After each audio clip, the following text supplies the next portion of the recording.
Na baada ya mama yangu kufariki, mimi nilisikia wito wa Mungu kwenye kwenda kuwatumikia watu.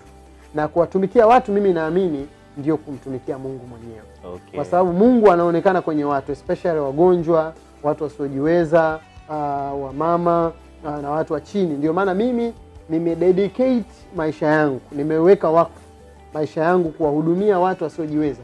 Sijui, mimi sisubiri cheo fulani, yani kwamba sisubiri niwe mchungaji au niwe askofu au niwe mbunge au niwe na cheo fulani au na kitu fulani ili kuweza kufanya kitu ambacho Mungu ananituma. Na ndio maana mimi hivyo vitu navifanya sasa hivi.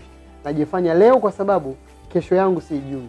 Kwa hivyo unaweza ukasema mimi nikiwa mbunge nitafuta maji, nikiwa mbunge nitasaidia wanawake, nikiwa mbunge no, mimi sasa hivi sijawa mbunge lakini naenda kugusa maisha ya watoto, maisha ya wanawake, maisha ya nini, kwa sababu unaweza ukafa kabla ya uchaguzi. Unaweza nielewa na hivi vitu ni wito, yani it's a calling. Unaweza ukafa kabla hujawa mchungaji unavyotaka uwe. Endelea kuwahudumia. Kwa hivyo kabla sijaweza kugusa maisha ya watu 100, nataka kuanza kugusa maisha ya mtu mmoja. Okay. Yes. Ulishawahi kutegewa mtego na maadui na ukajikuta umeuingia bila kujua? Nafikiri hiyo ipo kwenye mitego especially.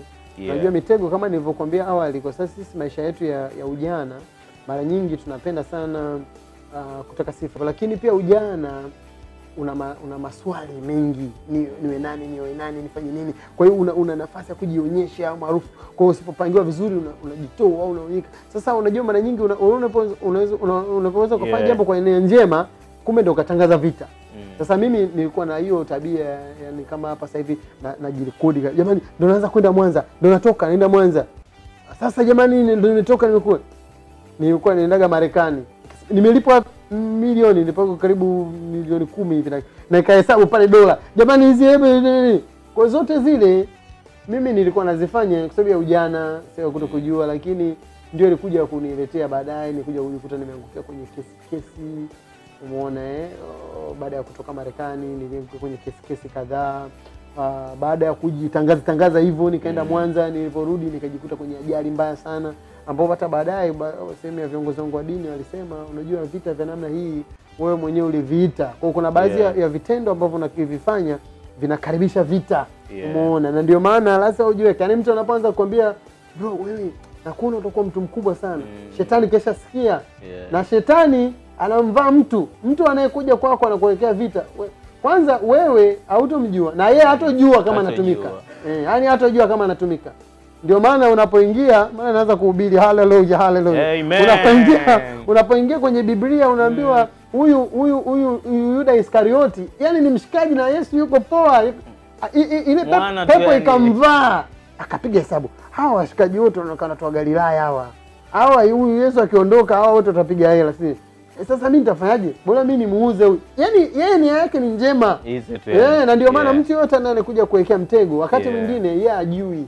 Ila wewe unakaribisha mitego unapoanza kuelezea habari zako, unaelezea ndoto zako, unaelezea vitu unavyoona, unafikiria, una nafasi kubwa. Kwa hivyo kwanza nashukuru sana, hilo swali sijategemea kuulizwa kwenye vipindi kama hivi, sijaulizwa muda mrefu. Lakini maswali ya maisha kwamba unapokuwa katika ujana inahitaji hekima sana na kuchagua vitu vya kusema na kuosha kwamba uongei, unataka na nini nyumba, unataka kufanya nini, kwa sababu watu wanaopigana nao au watu unaongea nao kwenye vita hautowajua. Kuna nyakati yawezekana ulikuwa una maumivu sana rohoni, lakini huku kwetu ulikuwa unajionyesha kama mwenye furaha.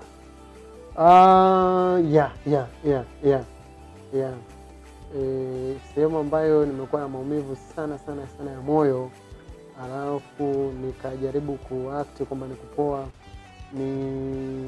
ni sana kwa sababu kifo cha mzee wangu hakikuwa kinajulikana, lakini kifo cha mama.